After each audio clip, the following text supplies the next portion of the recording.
ನಮಸ್ಕಾರ. ನಾನು Ramakant Nargund, national chief coordinator, national education committee. ಮತ್ತು ನಿಮ್ಮ ಮುಂದಗಡೆ ನನಗೆ ಗೊತ್ತಿದೆ, ಎಲ್ಲರೂ ಮನಸ್ಸಿನಲ್ಲಿ ಕೂಡ ಒಂದು ಅಸಂತೋಷ ಹುಟ್ಟಿದೆ. ನಮಗೂ ನಿದ್ದೆಗಳು ಬರ್ತಾ ಇಲ್ಲ. ಕಾರಣ, ನಮಗೆ ಬೇಕಾಗ್ತಕ್ಕಂಥ ರಿಸಲ್ಟ್ ಬರ್ತಾ ಇಲ್ಲ. ಅದಕ್ಕೆ ನಾವು ಇವತ್ತು ನಮ್ಮ ಸೆಂಟ್ರಲ್ ಕಮಿಟಿ ಮೀಟಿಂಗ್ ಅದು ಮಾಡಿ ಏನು ಮಾಡಬೇಕು ಇದಕ್ಕೆ ಅಂತ ಕೆಲವು ನಿರ್ಧಾರವನ್ನು ತೆಗೆದುಕೊಂಡ್ವಿ. ಇದರಲ್ಲಿ ಮೇನಾಗಿ ಬಂದಿರೋದು ಏನು, 2-3 ವಿಷಯ. ಒಂದು, ನಮ್ಮ ಮೇಡಮ್ ಶೋಭಾ ಅವರು ಕೊಟ್ಟ ಸ್ಟೇಟ್ಮೆಂಟು, ಜನರಲ್ಲಿ ಏನೋ ಒಂದು ಬೇರೆ ವಿಚಾರಗಳು ಬರ್ತಾ ಇದೆ. ಹಾಗೂ AI ಮಾಡ್ತಕ್ಕಂಥ ಕೆಲವು ವಿಡಿಯೋಗಳು ಆಗಿದೆ ಅಂತ ಜನರಲ್ಲಿ ಸುಮ್ಮನೆ ಆಶೆಗಳನ್ನು ಹುಟ್ಟಿಸ್ತಾ ಇದೆ. ಇವೆಲ್ಲ ವಿಚಾರ ಮಾಡಿ ನಾವು ಕೂಡ 3 ಮತ್ತು 4ನೇ ತಾರೀಕು ನಮ್ಮ ಧರಣಿ ಕಾರ್ಯಕ್ರಮವನ್ನು ದೆಹಲಿಯಲ್ಲಿ ಇಟ್ಕೊಂಡಿದ್ದು ಕ್ಯಾನ್ಸಲ್ ಮಾಡಿಕೊಂಡು ವಾಪಸ್ ಬಂದ ಕಾರಣ ಅವ್ರನ್ನ ನಿಮ್ಮನ್ನು ಬೇಗನೆ ಕರೆಸಿ ಫೈನಲ್ ಮಾಡ್ತೀವಿ ಅಂತ ಹೇಳಿದ್ದಕ್ಕಷ್ಟೇ, ಬೇರೆ ಅದಕ್ಕಲ್ಲ.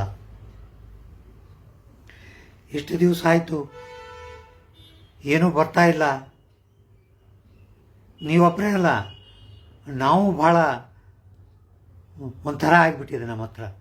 ಏನಪ್ಪ ಇದು, ಯಾವಾಗ ನಮ್ಮ ಸರ್ಕಾರ ಕರೆಯುತ್ತೆ, ನಮ್ಮ ಜನರಿಗೆ ನಾನು ಯಾವಾಗ ಪೆನ್ಷನ್ ಕೊಡಿಸ್ತೀವಿ ಹೇಳಿ ಇವತ್ತೊಂದು ನಿರ್ಧಾರ ತಗೊಂಡಿದ್ದೀವಿ ನಾವು. ಇವತ್ತು ನೈಟೇ ನಮ್ಮ ಎಂಟೈರ್ ಸೆಂಟ್ರಲ್ ಕಮಿಟಿ ಡೆಲ್ಲಿಗೆ ಹೋಗ್ತಾ ಇದೆ. ಅಲ್ಲೇ ಕ್ಯಾಂಪ್ ಹೊಡಿತೀವಿ ನಮ್ಮ ರಿಸಲ್ಟ್ ಬರೋವರೆಗೂ. ಅಲ್ಲಿವರೆಗೂ ರಿಟರ್ನ್ ಬರೋಲ್ಲ ನಾವು.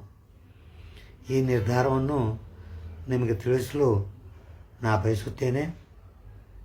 ನೋಡಿ ಸ್ವಾಮಿ, ನಾವು ಒಂದೇ ಹೋಗಿ ಕೂತ್ಕೊಂಡು ಅಲ್ಲೇ ನಾವು ಮಿನಿಸ್ಟ್ರಿ ಜೊತೆಗೆ ಫೈಟ್ ಮಾಡಿದರೆ ಒಂದೇ ಕೆಲಸ ಆಗಲ್ಲ.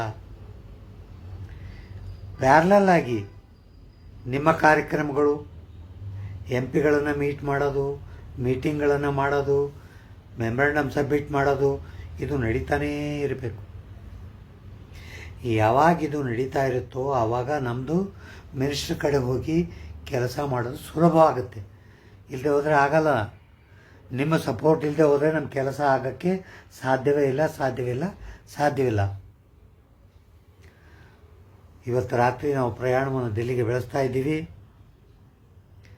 ಮತ್ತು ಮಿನಿಸ್ಟ್ರ್ ಕೊಟ್ಟ ಆಶ್ವಾಸನ, ಮಿನಿಸ್ಟ್ರ್ ಕೊಟ್ಟ ಲೆಟರು ಯಾಕೆ ಕರೀತಾ ಇಲ್ಲ ನಮಗೆ, ನೀ ಯಾವಾಗ ಸೆಟ್ಲ್ ಮಾಡ್ತೀಯಾ ಅಂತ ಕೇಳೋದಕ್ಕೆ ಇವತ್ತು ನಮ್ಮ ಪ್ರಯಾಣ ಬೆಳೆಸಿದ್ದೀವಿ. ಇದನ್ನು ತಿಳಿಸೋಕ್ಕೆ ಇದನ್ನು ವಿಡಿಯೋ ಮಾಡಿದ್ದೀನಿ. ಏನೂ ಯೋಚನೆ ಮಾಡ್ತಕ್ಕಲ್ಲ. ನಾವು ನಿಮಗೆ ಪೆನ್ಷನ್ ಕೊಡೋವರೆಗೂ ಸರಿಯಾಗಿ ನಾವು ನಿದ್ದೆ ಮಾಡಲ್ಲ, ಸರಿಯಾಗಿ ನಾವು ಊಟ ಮಾಡಲ್ಲ.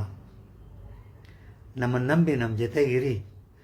ನಾವು ನಿಮಗೆ ಜಯ ಕೊಡಿಸೇ ತೀರ್ತೀವಿ. ಏನಪ್ಪ ಯಾವಾಗಲೂ ಇಷ್ಟೇ ಹೇಳತ್ತಾನ. ಹೌದು ಸರ್, ಪ್ರಯತ್ನ ನಮ್ಮ ಕಡೆ, ನಾವು ಕೇಳೋರು ಕೊಡೋರು ಅವರು.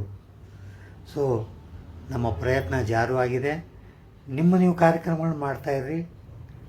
ನಾವು ಏನೇನು ಕಾರ್ಯಕ್ರಮಗಳನ್ನ ಮಾಡ್ತೀರಾ ಅಂಥೇಳಿ ನೀವೆಲ್ಲರೂ ನಮಗೆ ಆಶೀರ್ವಾದ ಮಾಡಿರಿ. ನೀವೆಲ್ಲರೂ ನಮಗೆ ಬಲವನ್ನು ಕೊಡ್ರಿ. ಮುಟ್ಟಿ ಆದಷ್ಟು ಬೇಗನೆ ಕೆಲಸ ಮಾಡಿಸ್ಕೊಂಡು ಬರೋಕ್ಕೆ. ಈ ಚಳಿಯಲ್ಲಿದ್ದರೂ ಕೂಡ ನಿಮಗೂ ಚಳಿ ಇದೆ, ನಮಗೂ ಚಳಿ ಇದೆ. ಬಟ್ ನಾವು ಕೆಲಸ ಮಾಡೋದು ಬಿಡಲ್ಲ. ಈ ಪಾರ್ಲಿಮೆಂಟಲ್ಲಿ ನಡೆದಿದೆ, ಇದರಲ್ಲೇ ಹೋಗಿ ನಾವು ಏನಾದರೂ ಮಾಡೋಕ್ಕಂತ ಕೆಲವು ವಿಚಾರಗಳನ್ನು ಮಾಡ್ತಾಯಿದ್ದೀವಿ. ದೇವರು ನಮ್ಮನ್ನ ಎಷ್ಟು ಒಳ್ಳೆಯ ಆರೋಗ್ಯ ಕೊಟ್ಟು ನಿಮಗೆ ಪೆನ್ಷನ್ ಕೊಡ್ಸೋಕ್ಕೆ ಆಶೀರ್ವಾದ ಮಾಡ್ತಾನೋ ನೋಡೋಣ. ಬೋಲೋ ಭಾರತ್ ಮಾತಾ ಕಿ ಜೈ.